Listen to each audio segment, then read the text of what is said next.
IPL 2026 సీజన్లో Punjab Kings కష్టాలు అస్సలు తీరడం లేదు. ముంబై ఇండియన్స్తో జరిగిన మ్యాచ్లో పంజాబ్ కింగ్స్ వరుసగా 5వ ఓటమిని ఎదుర్కొంది.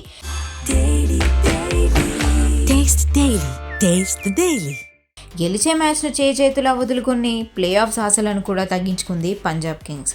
ముందుగా బ్యాటింగ్ చేసిన పంజాబ్ 20 ఓవర్లలో 8 వికెట్లకు 200 పరుగులు చేసింది.